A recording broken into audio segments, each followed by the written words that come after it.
welcome back to Just Read It. We are at the Laurelhurst Retirement Center in Portland, Oregon. We thank them for this space that they've been giving to us for several years. My co-host is S.L.Stoner, a very modest woman who is a terrific mystery writer, the turn of the century Sage Adair mysteries. You're on your seventh now. The last one was about the laundry industry. Yeah, and women in the laundry industry. Fascinating, fascinating. So that's Susan. This is Caroline Miller. Oh yes, thank you. I forget myself. Caroline Miller. I write whatever I feel like. My last book was Ballet Noir, which is a gothic romance. Now, we have a guest. I very much enjoyed that, by the way. Oh, you read it? I did read it. I bought it from you at the Northwest Book Festival. Well, you don't get any refunds. I wouldn't want a refund. I enjoyed it. Okay. Well, now Debby Dodds has her first fiction, a young adult woman's romance, would you call it? Yeah, a little edgier maybe than most romance. It's called Amish Guys Don't Call. The title itself sounds fascinating. So, but we are not sadly doing Debbie's book today. We wait for her to get on the bestseller and then we'll bring her back. We're doing The Girl Before by J.P. Delaney, which is fascinating because I don't know if you saw this. This is a very famous writer who wants to be anonymous. So he's supposedly published in another genre. I'm trying to figure out whether this book is a man or a woman. Yeah. Oh, it's a woman. There's a picture in the book of the author. Oh, delusional one, no. Oh, the book, the copy I have, which is paperback, has her picture, and she's actually a relatively young woman. Yeah. I thought it was a woman. Well, okay. Yeah. All right, The Girl Before. This, I would call it sort of I'm not going to call it anything. I'm going to let Debbie put her foot in her mouth. Debbie, we start with you. You tell us a little bit of how you felt about the book. I think that, can I grab a copy? Can. My mom's a librarian, no cheating. So I have post-it notes throughout for like things I marked. But I think I read a review of it, and it was a thriller, and in the genre of Girl on the Train, Girl Gone. I don't know why girl is so popular in titles, but I enjoyed those books, so I thought, oh, it sounds interesting. And I would say it is a thriller. Perhaps one of my favorite things about it was the shifting point of view and the shifting chronology. And I especially liked it at the beginning when there would be an overlap. So one woman would be telling her story and it would stop and there was an overlap, and the other woman would tell her story, which was happening years later with the same house. And the same experience. And the same some of the same experiences. And yeah. And the way that they had very similar takes on it, but then they started to have more different takes on it. And I couldn't put it down at first, and part of the function of the chapters, they were 2-3 pages, so you could I can read another chapter, I can read another. I thought it was really well done at the beginning, but yeah, it goes into some weird places, and it seems to have some missed opportunities. I thought it had a little bit more of a.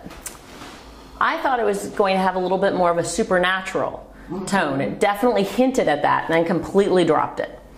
And then I thought perhaps it was going to have like the house itself was going to be somehow involved in it. First I thought the sacrifice of the previous wife and child, that was going to have something to do with it. And I guess those were red herrings. They kind of led you down the wrong path. I wasn't as happy with the ending as I would have liked to have been. I felt like of all the resolutions, that was kind of a boring one. Oh, okay. Personally, I didn't love that resolution. Okay. I'm wondering if I read a different book. Sometimes happens. So I did not read any advance anything on it. Yeah. So I just thought it was just a fiction book. So I didn't have any expectations. And it's a sex trafficking book. So now I'm thinking I read a different book. Yes. So yours is called The Girl Before. Yes, it's about two women. Mine is called The Girl Before. But mine is about a sex trafficking book. Well, there is some sex And in so this one. it also does it is told chronologically. She calls it then and now, then and now, then and now. And they're training young girls to be sold to older men. And okay, so we've read different books with the same exact title, and I would say that the one I read is fabulous, and started out. It's the same kind of thing where you go, how in the world would a woman get herself in this position? Well, they get themselves in this position because they get kidnapped when they're very young children, and so it goes through her transformation and her sort of coming out of that from being a part of it and doing that to children to eventually being horrified, realizing what she's done. But you understand, and it really arcs back to the whole idea of, how do people become slaves? How do women allow themselves to be, in my opinion, horribly oppressed in some very rigid Islamic cultures and rigid Christian fundamentalist cultures, the women in Texas and stuff who were in that same kind of thing. So I read a different book, same title, and and I recommend The Girl Before, and it is not by Delaney, it's by someone else, which unfortunately I can't reach the book, but we'll have had a picture. Ladies and gentlemen of our audience, we are not Hollywood. We are not good. We are not smooth. And you come to us because you want to have. It's a paperback one laying right there on top. So laugh with us, and I do think Susan's book sounds like it was. Sounds interesting. This one is by Rena Olson. Oh. And I just highly recommend it. So we'll just show both books, no problem. Absolutely. You go for it, girl. I'll go out and buy that one right away. Well, okay, my turn on the book you and I read. Yes. Okay. I had the same impressions you did, Debbie, but I went off in a totally different direction. I thought the book was going to go into magical realism. Yeah, I did too. This is a story about people who, women really, who rent this exquisite architectural structure that is so techy that every once in a while everything shuts down and the tenant has to fill out a questionnaire because they are doing a psychological study of the way the architect impacts lifestyles. The man who owns it, the brilliant worldwide architect, is a damaged personality, and he self-selects the tenants who are also damaged and vulnerable personalities. And so we have this controlling house created by a man who wants to control, but gets ensnared by it himself in these love affairs he has with the women. Yeah. So what happens is, in the end, and this is where you were disappointed, and I just laughed. All of these channels that we get invited to are all fake, and it turns out to be really a normal kind of murder mystery with an unsuspected stalker. I hope I haven't given it away. I know, I don't want to give it away either. But then there was kind of a, I don't know, denouement, I don't even know what it was in the hospital when she had the baby, and then the baby turned out to have chromosome damage. And I mean, after we find the killer and we find the resolution, there's this weird tacked on couple of chapters, which I did read that the author had experience that was similar and wanted to let everybody know that having a Down syndrome child was a great thing. But it was an odd little addendum to after, if it was a murder mystery, to after the murder mystery, then having the child, and then how the father would react to the child. Again, I don't want to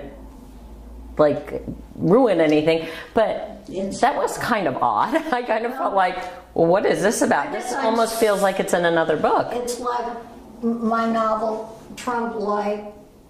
I take people down so many false alleys, and then the book ends totally differently. And so I guess I'm sort of prejudiced. You like that, yeah. I loved the trick of it.